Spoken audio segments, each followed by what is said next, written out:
नमस्कार दोस्तों, स्वागत है आप सबका हमारे YouTube चैनल पर। आइए डालते हैं एक नजर दिन भर की 10 बड़ी खबरों पर। लखीमपुर खीरी में धांधली का आरोप, ईवीएम का बटन दबाने पर सपा की जगह भाजपा को वोट। यूपी में 13 लोकसभा सीटों पर सोमवार को मतदान हो रहा है। इनमें से लखीमपुर खीरी हॉट सीट है, क्योंकि यहां से केंद्रीय गृह राज्य मंत्री अजय मिश्रा टेनी चुनाव लड़ रहे हैं, जिनके बेटे आशीष मिश्रा पर आंदोलन कर रहे किसानों पर वाहन चढ़ाकर कुचलकर मारने का आरोप है। अजय मिश्रा टेनी खुद भी विवादों में हैं, लेकिन सोमवार 13 मई को आरोप लगा कि उन्हें जिताने के लिए गोला गोकरनाथ के गांधी विद्यालय के में पीठासीन अधिकारी प्रशांत पांडे सरेआम धांधली करा रहे हैं। आरोप है कि वहां का मतदाता जब साइकिल निशान पर बटन दबाते हैं तो वोट कमल को मिलता है। हालांकि ऐसे आरोपों की हम पुष्टि नहीं करते। लोगों ने कैमरे के सामने आकर आरोप लगाए हैं और बड़ी तादाद में इस पर ट्वीट भी हो रहे हैं। कांग्रेस सांसद इमरान प्रतापगढ़ी का ट्वीट देखिए। खीरी लोकसभा सीट के कई हिस्सों में ईवीएम को लेकर शिकायतें आ रही हैं। नगर पालिका मॉडल बूथ पर तकनीकी खराबी की वजह से 2 घंटे तक मतदान नहीं हो पाया। लोग बूथ नंबर 183 पर लाइन लगाकर खड़े रहे। गुरु नानक कॉलेज में बूथ संख्या 275 पर 15 मिनट बाद शुरू हुआ मतदान। यहां भी ईवीएम में समस्या आई। समाजवादी पार्टी ने गोला गोकरनाथ खीरी में साइकिल की जगह कमल की पर्ची निकलने की शिकायत चुनाव आयोग से की है, लेकिन खबर लिखे जाने तक आयोग ने कोई संज्ञान नहीं लिया है। देश के कई हिस्सों में ऐसी खबरें पहले भी आई हैं, लेकिन चुनाव आयोग कोई कार्रवाई करता ही नहीं है। अमित शाह की रायबरेली रैली में महिलाएं क्या पैसे के लालच में लाई गईं? रायबरेली में रविवार को अमित शाह की रैली के दौरान यूट्यूब पॉलिटिक्स के पत्रकार राघव त्रिवेदी को जमकर पीटा गया और एक कमरे में बंधक बनाकर बंद कर दिया गया।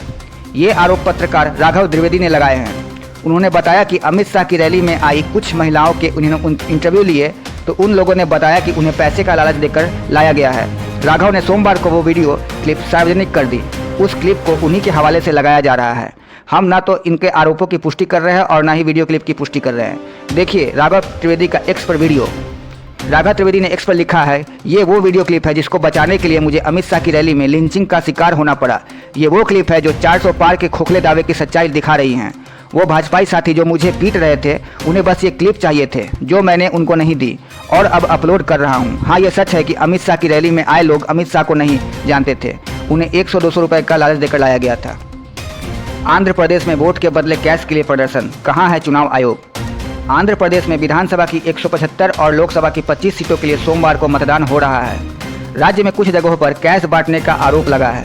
रविवार को 5 जगह वोट के बदले पैसे की मांग करते हुए प्रदर्शन किए गए। टाइम्स ऑफ इंडिया की एक रिपोर्ट में सोमवार को बताया गया कि 5 स्थानों पर लोगों ने तमाम राजनीतिक दलों से वोट के बदले कैश की मांग करते हुए प्रदर्शन किए। चुनाव में वोट के लिए रिश्वत आम बात है। कई स्थानों पर शराब तक बांटी जाती है, लेकिन महंगाई बढ़ने के साथ अब वोट की कीमत भी बढ़ गई है। सूत्रों ने टाइम्स ऑफ इंडिया को बताया कि राज्य में लोकसभा और विधानसभा क्षेत्रों में कुछ लोगों ने वोट के बदले 1000 रुपये से लेकर 6000 रुपये तक मांगे। अखबार के मुताबिक पलनाडु के सत्यनालपल्ली में वार्ड नंबर 18 में मतदाताओं ने विरोध जताते हुए सड़कों पर प्रदर्शन किए। प्रदर्शन करने वालों का दावा था कि उनसे वोटों के बदले पैसे का वादा किया गया था, लेकिन वो पैसा दिया ही नहीं गया। पीठारमपुरम में भी यही नज़ारा देखने को मिला। यहाँ पर एक नेता के चुनाव दफ्तर पर कथित मतदाताओं ने कैश की मांग करते हुए प्रदर्शन किया। आरोप है कि हर वोट के लिए 5000 रुपये देने का वादा किया गया था। प्रदर्शनकारियों में कुछ महिलाएं थीं जिनका कहना था कि हमें कोई पैसा नहीं मिला। प्रदर्शन की वजह से हालत बिगड़ने पर भीड़ को भगाने के लिए पुलिस को बुलाया गया। कन्नौज में माहौल गर्म, अखिलेश की सीधी चेतावनी, भाजपा प्रत्याशी का विवादित बयान। कन्नौज में रविवार को भाजपा प्रत्याशी सुब्रतो पाठक का एक वीडियो वायरल हुआ, जिसमें वो कथित तौर पर मतदाताओं को धमकी दे रहे हैं कि अगर किसी ने कुछ गलत किया तो उसे जमीन में गाड़ दिया जाएगा। उसके बाद अखिलेश ने भाजपा को चेतावनी वाला बयान जारी किया। अखिलेश ने मतदाताओं से कहा कि जिस तरह स्वतंत्रता आंदोलन में हमारे स्वतंत्रता सेनानियों ने अपनी जान की परवाह न करते हुए संघर्ष किया था, आज फिर वैसा ही समय आ गया है जब स्वतंत्रता और संविधान के लिए कुछ भी कर गुजरने की जरूरत है। संविधान सेनानी की तरह घर से निकलिए और अपने भविष्य के लिए वोट डालकर अपने वोट की ताकत दिखाइए। जो रुकावट रास्ते में आए उसको एकता की ताकत से पार करके वोट डालकर आइए। अखिलेश ने एक्स पर लिखा है, भाजपा को चेतावनी है कि वो जनता के रास्ते में ना आए। वोटर को वोट डालने से रोकना भी एक अपराध है। भाजपा सत्ता का दुरुपयोग करके लोगों को वोट डालने से रोकने का जो षड्यंत्र कर रही है, उसके बारे में जनता को पता चल गया है। अखिलेश ने लिखा है कि सपा के समर्थन हर जुल्म और हिंसा सहकर भी अपना वोट डालेंगे। कल जब कन्नौज और बाकी सभी सीटों पर 10 लाख भाजपा को हरा कर निकलेंगे तो देखते हैं कि भाजपा कितना दल बल लगाकर कितनों को रोक पाती है। भाजपा के चुनावी घपलों की पोल खुल चुकी है और भाजपा के अंदर आपस में ही आरोप प्रत्यारोप का दौर शुरू हो चुका है। 10 राज्यों में मतदान जारी। पहले 2 घंटों में 10.35% वोटिंग। लोकसभा चुनाव के चौथे चरण के लिए मतदान शुरू हो चुका है। 10 राज्यों और केंद्र शासित प्रदेशों के 96 लोकसभा क्षेत्रों में सोमवार को मतदान हो रहा है। चुनाव आयोग का कहना है कि 96 सीटों के लिए कुल 4,264 नामांकन हुए, जिसमें 1,717 उम्मीदवार मैदान में हैं। तेलंगाना में सबसे ज़्यादा 1,488 लोगों ने पर्चे दाखिल किए हैं। आंध्र प्रदेश में 25 लोकसभा क्षेत्रों में 1,103 पर्चे दाखिल हुए हैं। चौथे चरण की हॉट सीटों में सपा प्रमुख अखिलेश यादव, कांग्रेस नेता अधीर रंजन चौधरी, भाजपा की पंकजा मुंडे, AIMIM अध्यक्ष असदुद्दीन ओवैसी और आंध्र प्रदेश कांग्रेस अध्यक्ष YS शर्मिला खड़ी हैं। इस तरह केंद्रीय मंत्री अजय मिश्रा टेनी खीरी से हैट्रिक की उम्मीद कर रहे हैं। हालांकि उनका बेटा किसानों पर जीप चढ़ाने का आरोपी है, जिसमें कई किसान की मौत हो गई थी। TMC की महुआ मोइत्रा, जिन्हें कैश फॉर के मद्देनजर लोकसभा से निष्कासित कर दिया गया था, पश्चिम बंगाल के कृष्णानगर से फिर से जोड़ लगा रही हैं। इन 96 सीटों में तेलंगाना की 17, आंध्र प्रदेश की 25, उत्तर प्रदेश की 13, बिहार की 5, झारखंड की 4, मध्य प्रदेश की 8, महाराष्ट्र की 11, उड़ीसा की 4, पश्चिम बंगाल की 8 और जम्मू कश्मीर में 1 सीट पर सोमवार 13 मई को मतदान होगा। इन 96 सीटों में से भाजपा के पास अभी 42 सीटें हैं। बता दें कि 2019 में विपक्षी इंडिया गठबंधन और सत्तारूढ़ NDA में शामिल पार्टियों ने इन 96 सीटों में से 11 और 47 सीटें जीती थी। भाजपा ने इनमें से अकेले 42 सीटें जीती, 5 सीटें उसके साथी दलों को मिली थी, जबकि कांग्रेस 6 सीटें ही जीत सकी थी। फर्क सिर्फ इतना है कि 2019 में इंडिया गठबंधन अस्तित्व में नहीं आया था। केजरीवाल ने कहा, झाड़ू का बटन दबाएंगे तो मुझे जेल जाने की जरूरत ही नहीं पड़ेगी। दिल्ली के मुख्यमंत्री अरविंद केजरीवाल ने रविवार को दावा किया कि अगर लोग 25 मई को आम आदमी पार्टी को वोट देंगे तो उन्हें दोबारा जेल नहीं जाना पड़ेगा। केजरीवाल शुक्रवार शाम को तिहाड़ जेल से बाहर आए हैं। सुप्रीम कोर्ट ने लोकसभा चुनाव के प्रचार के लिए उनको अंतरिम जमानत दी है। जेल से रिहा होने पर उन्होंने शुक्रवार को समर्थकों को संबोधित किया था और कहा था कि देश को तानाशाही से बचाना है। उन्होंने कहा था कि पूरे देश को इस तानाशाही से लड़ना होगा। इसके बाद उन्होंने शनिवार और रविवार को चुनाव प्रचार किया। दिल्ली में ऐसे एक चुनाव प्रचार के दौरान केजरीवाल ने कहा कि अगर आप झाड़ू का बटन दबाएंगे तो मुझे जेल जाने की जरूरत ही नहीं पड़ेगी।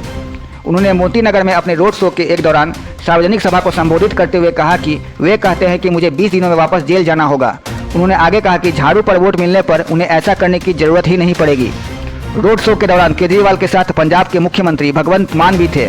यह रोड शो आप के नई दिल्ली लोकसभा उम्मीदवार सोमनाथ भारती के समर्थन में आयोजित किया गया था। आप के राष्ट्रीय संयोजक ने यह भी दावा किया कि भारतीय जनता पार्टी ने उन्हें जेल भेज दिया क्योंकि उन्होंने दिल्ली के लोगों के लिए काम किया था।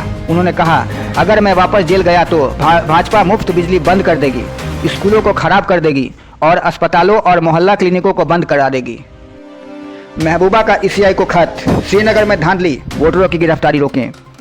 महबूबा मुफ्ती ने श्रीनगर में मतदान में धांधली की आशंका जताई है। जम्मू कश्मीर की पूर्व मुख्यमंत्री और पीपुल्स डेमोक्रेटिक पार्टी यानी PDP की अध्यक्ष महबूबा ने इस संबंध में भारत के चुनाव आयोग यानी ECI को खत लिखा है। उन्होंने खत में मांग की है कि ECI 1987 जैसी धांधली और मतदाताओं व PDP समर्थकों को डराने धमकाने से रोकने के लिए हस्तक्षेप करे। नेशनल कांग्रेस के उम्मीदवार आगा सैयद रुहुल्ला मेहदी ने भी आरोप लगाया है कि मतदान से एक दिन पहले श्रीनगर लोकसभा सीट पर उनके समर्थकों को घेर लिया गया। बहरहाल महबूबा ने चुनाव आयोग को जो खत लिखा उसको उन्होंने ट्विटर के माध्यम से प्रधानमंत्री कार्यालय और केंद्रीय गृह मंत्रालय के साथ भी साझा किया है। उन्होंने आगे इस राज्य के प्रशासन पर कई आरोप लगाए हैं।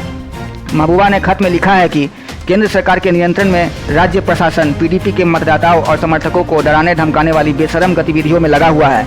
मैं पुलवामा और शोपियां जिलों में सुरक्षा एजेंसियों द्वारा छापेमारी करने और PDP कार्यकर्ताओं को परेशान करने की खबरों से बेहद परेशान हूँ।